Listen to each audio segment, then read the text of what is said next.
Hi everyone, welcome back. Thanks for joining us today. We've got a brand new story to share with you. So let's begin.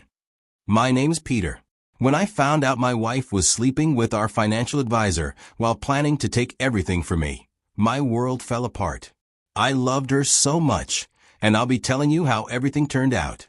I first met Caroline when she walked into my office to pitch the services of the company she worked for. At the time, I had been running my own business for about 3 years. Things weren't perfect, but the business was finally starting to take off. I'd gotten through the hard part, and I was just beginning to see the rewards. So when she came in talking about how her company could help streamline some of my operations and offer support in ways I hadn't considered, I listened. Caroline was confident, and she clearly knew what she was talking about. I ended up signing on with her company. It seemed like a smart business decision at the time. But what I didn't realize then was that the decision would also change the course of my personal life. Our communication didn't stop at work emails. At first, it was casual, a follow-up call here and a check-in message there. Then we started talking about more than just business. She'd ask how my day was going, and I'd ask about hers. Slowly but surely, those conversations became something I looked forward to. Before I knew it, we were grabbing coffee, then having dinner. Those dinners turned into dates, and after a couple of months, we officially started seeing each other. Caroline wasn't just beautiful. She was intelligent and driven. And most importantly, she understood the pressures I was under running a business. She didn't just listen when I talked about work. She contributed, gave suggestions, asked the right questions. It was like having a partner who genuinely cared about the things I cared about. We connected deeply over our goals. We both wanted financial stability, long-term security, and to eventually build something lasting, not just in love, but in business too. That kind of alignment, I thought, was rare. After 2 years of dating, we got married. I felt like the luckiest man alive. Caroline and I always talk about the future. It just made sense to bring her into the business.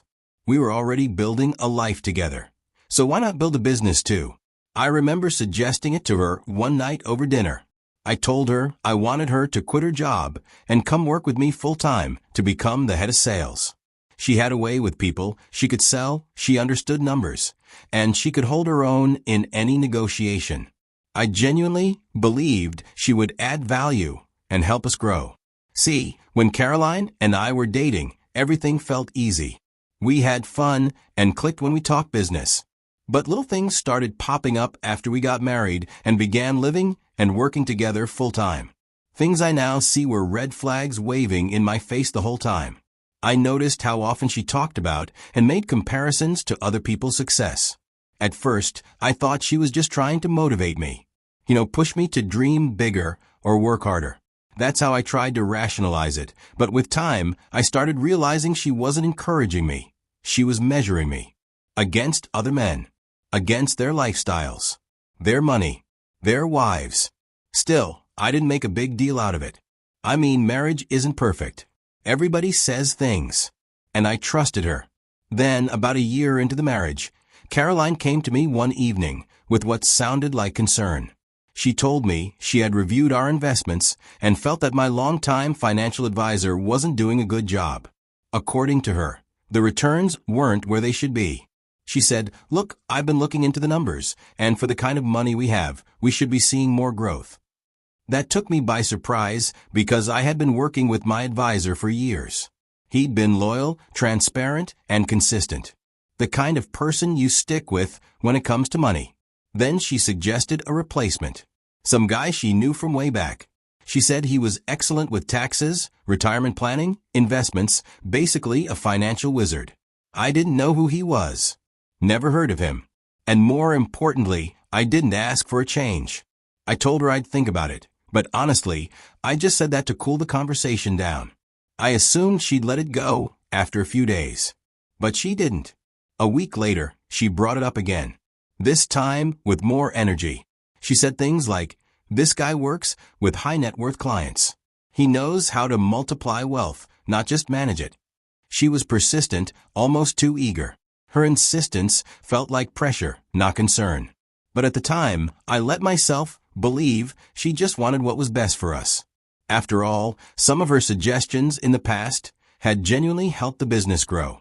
So, despite that uneasy feeling sitting at the back of my throat, I agreed to let my old advisor go and give this new guy a shot. The first time I met him, he came across just like Caroline described, charismatic, sharply dressed, well-spoken. You could tell he dealt with big clients. He had that aura.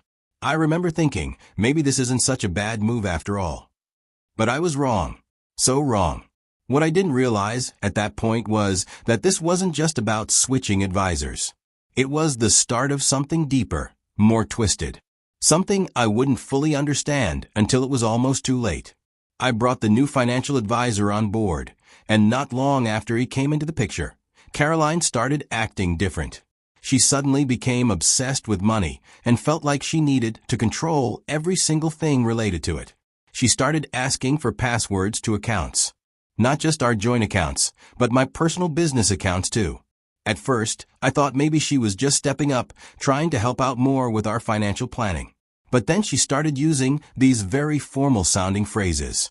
She'd say things like, "We need to protect our assets," or "We need legal clarity in case anything happens."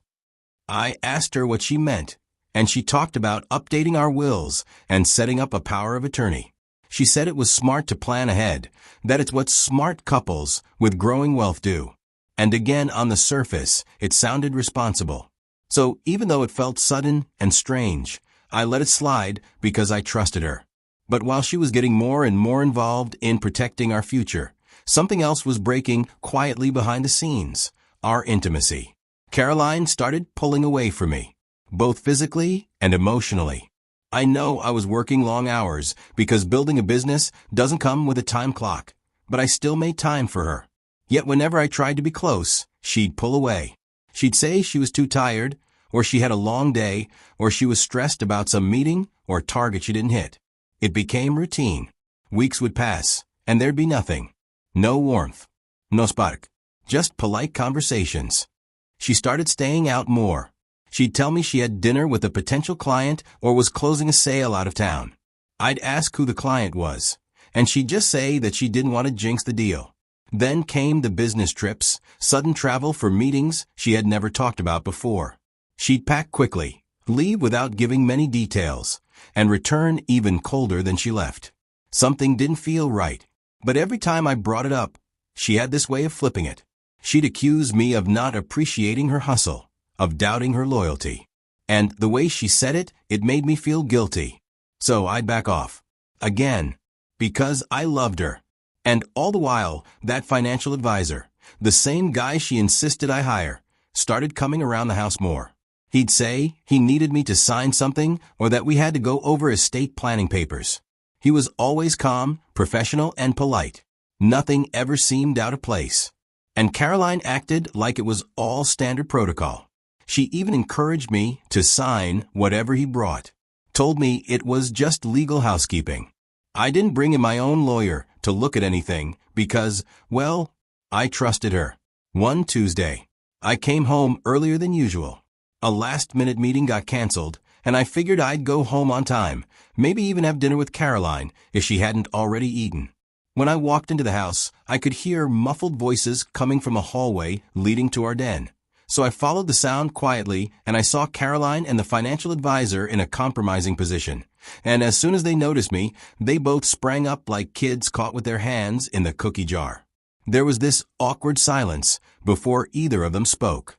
The financial advisor was the first to break it, putting on that professional tone he always had. "Oh, hey, Peter. I was just dropping off some paperwork for Caroline to review. Figured I'd save us both a trip." He waved a manila envelope. Caroline, who looked like she was about to break into sweat, jumped in and said she had come home early because she wasn't feeling well. "Migraine," she mumbled. "I just needed to lie down." Neither of them could look me in the eye. I nodded and said nothing, playing dumb. But let me be clear, I didn't believe a damn word they said. Their body language gave it all away. You don't stand that close to someone you're not supposed to be close to. You don't look that guilty unless you have something to hide. I knew something wasn't right. That night, once Caroline was asleep, I went into my home office and pulled up the footage from the exterior security cameras that were installed years ago after a string of break-ins in the neighborhood, just enough to monitor the outside. I scrolled through the last 2 weeks of footage. And that's when the picture started coming together. The financial advisor had been to the house multiple times during the work week. And surprisingly, my wife is always home. These meetings are always in mid-afternoon when I am at home. Sometimes he parked a block away and walked in. Other times, he stayed for hours. That wasn't normal. No financial advisor makes that many house calls, and certainly not at those hours. It didn't take a genius to know what was going on. Still, I wanted more, so I reached out to a home surveillance company I had used before in my company. I told them I needed some routine maintenance and audio integration. I asked for discrete placement. The job was done in 2 days. Caroline assumed it was just our yearly tech tune-up. She didn't question it. Then I began waiting. Days passed. A week. Then 2. Nothing. No visits. No suspicious audio. I began wondering if maybe they sensed something, if I had tipped them off somehow, without meaning to. I almost gave up hope. But then, about 4 weeks in, I got what I was waiting for. It was a Thursday evening. I was going through the recordings like I usually did. Caroline had come home earlier that day, around 2:30 p.m., alone. About 20 minutes later, the financial advisor arrived. He used the side gate. I clicked into the audio files and started listening. At first, it was casual talk. But then the conversation took a turn. I heard the financial advisor say, once the assets are moved into the trust and he's out of the picture, there's nothing he can do. I paused the clip. That wasn't just infidelity. That was premeditated betrayal. Caroline's voice came next. Okay, she said. Then I watched them kiss from the camera, and then they walked toward the bedroom. I didn't have cameras in that room, not because I forgot, but because I didn't think I'd need one. But I didn't need to see what happened next. I already knew. That was the night I stopped being a husband trying to make things work and started being a man preparing for war. I didn't sleep that night, and the next morning I booked the earliest slot with my lawyer, and I didn't go in alone. I also brought in a forensic accountant, someone who specialized in uncovering hidden financial manipulation, theft, and anything that smelled like fraud.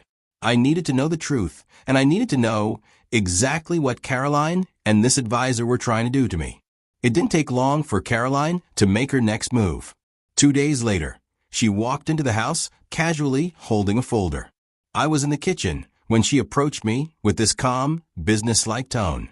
She said, "Babe, these are the documents the advisor mentioned. It's for transferring some of our assets into a trust. It's for protection and tax benefits." Then she smiled and said, "You'll thank me later." Now, under normal circumstances, the way she presented it might have worked. She sounded like she was doing us both a favor. In the past, I probably would have just signed without blinking. But this time, I was watching her closely. She tried to keep it casual, but she was pressing a little too hard.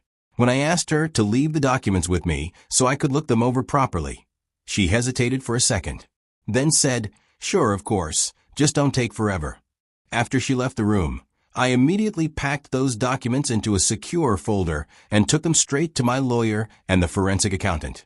After days of going over every line of those documents, they gave me the bombshell. The papers weren't just about asset protection or tax efficiency. They were a trap. What Caroline and the financial advisor had drawn up was a legal shell game, one that would have moved all of my privately owned and our jointly owned assets into a new trust. But here's the twist. The trust would be controlled solely by Caroline. I would be listed as just a member, someone who could be consulted or notified, but with no real say. In plain English, I'd be signing over everything and locking myself out of my own life's work. But it didn't stop there. Tucked at the back, almost hidden like an afterthought, was an NDA, a non-disclosure agreement. It stated in legal jargon that I was not allowed to talk about our finances, our business dealings, or even our relationship with anyone. If I did, I could face legal action. It's clear that they were laying the groundwork to erase me, financially, emotionally, and legally. And they wanted to make sure I couldn't even speak about it once they pulled the trigger. I didn't sign anything. I told her I was still reviewing the documents, and she gave me a smile. But I kept watching the cameras. At that point, they hadn't been back to the house in a while. But I came home one evening and checked the footage like I always did. This time, I saw Caroline pacing the living room on a call. She was talking to him. I'll never forget what she said. As soon as he signs the documents, I'll file for separation. If he tries to fight it, I'll just divorce him fully. He doesn't have a chance if it comes to court. I'll crush him. She was actively planning my financial death. But what she didn't know was that I already had a team watching her moves. And I was about to strike first. So, when I finally had the full audit in my hands, I knew I had to act fast. I forwarded every recording, every document left out, every file the forensic accountant had uncovered. He had traced transfers, flagged inconsistencies, and basically showed me, in numbers, how the woman I loved was spending my money recklessly and was plotting to erase me from my own life. The plan was straightforward. We froze every account that had my name on it, especially those we co-owned. Then we formally fired the advisor.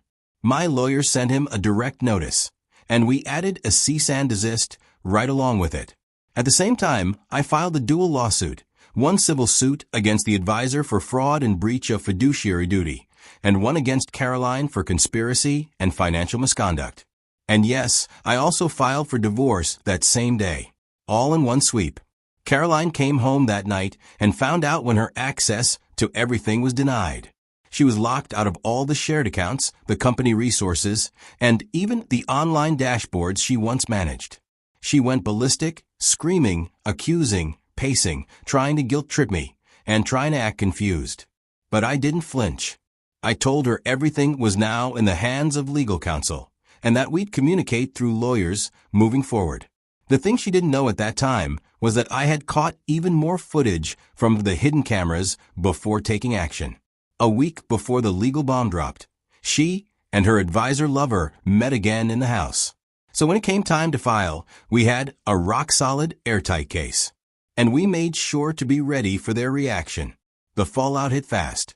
The financial advisors firm launched an internal investigation the moment we served them with our lawsuit. Apparently, they had no idea how deep he'd gotten involved with a client. By the end of the second week, the firm fired him and released a statement about their zero-tolerance policy for ethical breaches. Word got around in their industry. And just like that, his career took a nosedive. Now here's where it gets messy. Caroline tried to throw him under the bus in court. She claimed he manipulated her, made all the financial decisions, and even hinted she was coerced. But that move backfired hard. The advisor, seeing how she was trying to escape the blame, turned around and sued her for defamation and breach of private agreement. It was chaos. And I just sat back and let the lawyers handle it. As the divorce proceedings dragged on, my legal team presented her with a settlement. It was simple and fair. She would walk away with only what we could prove was hers. Not a dime more. She rejected it, obviously still thinking she could manipulate the outcome. But part of the plan was to make the case linger in court. Her legal fees piled up, while my team focused on slowing down the timeline strategically. After 8 long months, the court gave its ruling. We had mountains of evidence, emails, recordings, financial trails, and behavior patterns that proved she acted in bad faith. The judge wasn't amused. He awarded me control of most of the assets, including the business and private properties she tried to sneak into that trust. Caroline walked away with far less than I originally offered. And the little she did get, most of it went straight into paying her legal bills.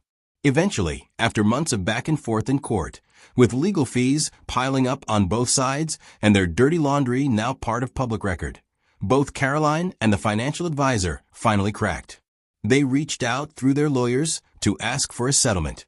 I won't lie, part of me wanted to drag it out even longer because I wanted them to feel what it was like to be powerless, to sit in uncertainty every day, like I did when I found out the woman I loved was plotting with another man behind my back. I gave them conditions. For Caroline, it was simple.